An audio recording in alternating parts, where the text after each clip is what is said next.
आज नवरात्रि का छठा दिन है और माँ कात्यायनी की आज पूजा अर्चना होती है। अगर आप इनकी विधि विधान से पूजा अर्चना करते हैं तो माँ कात्यायनी आपको सुख, समृद्धि, यश, कीर्ति और आयु सब कुछ देने में सक्षम है।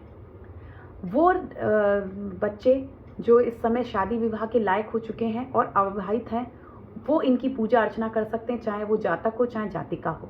अगर उनकी विवाह योग्य उनकी आयु हो चुकी है तो वो इन माता की पूजा अर्चना करें। उनके विवाह में आने वाली सारी अड़चनें माँ हर लेती है, इतनी सक्षम है।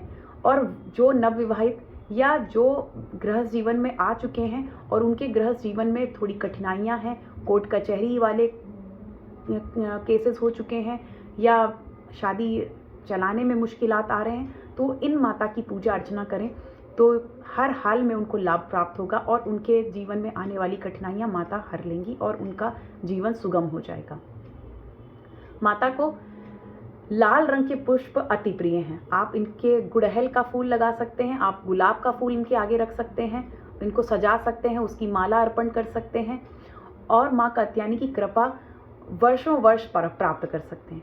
और अगर आप माँ को शहद खिलाते हैं, क्योंकि माँ को शहद बहुत पसंद है, तो शहद आप जैसे ही उनको खिलाएंगे, माँ शहद से इतना प्रसन्न होती हैं कि आपके व्यक्तिगत जीवन में भी निखार आ जाएगा।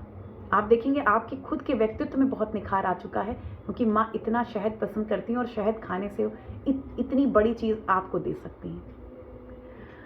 तो माता की जो सवारी है वो है सिंह। माता सिंह पर सवार होकर आई हैं और 4 भुजाओं वाली हैं। उनके सिर में हमेशा मुकुट सुशोभित होता है। माता की 2 भुजाओं में कमल है और एक में उन्होंने तलवार धारण कर रखा है और एक भुजा माँ की वर मुद्रा धारण किए हुए है और दूसरी भुजा माँ की अभय मुद्रा में है। सबको आशीर्वाद देते हुए, अभय मुद्रा जब वो धारण करने का मतलब है आशीर्वाद देती हुई माता, और वर मुद्रा तो भी आशीर्वाद, अभय मुद्रा में की मतलब वर देने वाली। तो ये उनके माता के स्वरूप हैं और मान्यता अनुसार माँ के इस स्वरूप की पूजा अर्चना करने से विवाहितों को बहुत बहुत सुख प्राप्त होता है। उन्हें इनकी पूजा अर्चना अवश्य करनी चाहिए।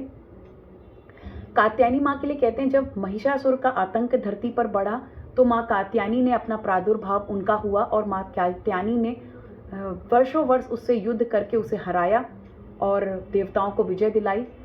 इस कथा से माता को जोड़ा जाता है और कहते हैं कि भगवान राम ने और भगवान श्री कृष्ण ने जब युद्ध किए थे अपने अपने काल में, तो भगवान राम ने भी इनकी पूजा अर्चना की थी और भगवान श्री कृष्ण ने भी इनकी पूजा अर्चना की थी। और यहाँ तक कहते हैं, क्योंकि ये अविवाहितों के लिए विवाह कराने की वाली देवी मानी जाती हैं, तो जो गोपियाँ थी, क्योंकि वो शिव श्री कृष्ण को बेहद पसंद करती थी, प्रेम करती थी, उन्हें पति रूप में पाना चाहती थी, उनके मन में श्री कृष्ण ही वास करते थे, तो उन्होंने इनकी पूजा अर्चना इसलिए की ताकि श्री कृष्ण उन्हें पति रूप में प्राप्त हो। तो अगर आप अपना मन वांछित फल प्राप्त करना चाहते हैं, वर प्राप्त करना चाहते हैं, तो आप इन माँ कात्यायनी की पूजा अर्चना पूरे विधि विधान से निष्ठापूर्वक करें। तो ये माँ अगर खुश हो गई तो आपको ये वर प्राप्ति के लिए कोई समस्या नहीं है, आप उनसे वर मांग सकती हैं, अपनी इच्छा कह सकती हैं। तो इस तरीके से माँ की आराधना और माँ की शक्तियों का बखान भगवती पुराण में किया गया है। माँ को धर्म की अधिष्ठात्री देवी में माना जाता है कि धर्म की स्थापना करने के लिए माँ का प्रादुर्भाव हुआ। तो माँ की ऐसी कथा है।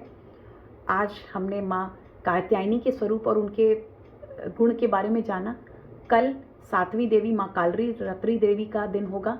मैं उनके बारे में क्या कथाएं प्रचलित हैं और क्या उनके बारे में भगवती पुराण में या कालिका पुराण में उनके बारे में क्या कैसा लिखा हुआ है, उसकी कहानी लेके आऊँगी। आज के लिए इतना ही। जय माता दी। नमस्कार।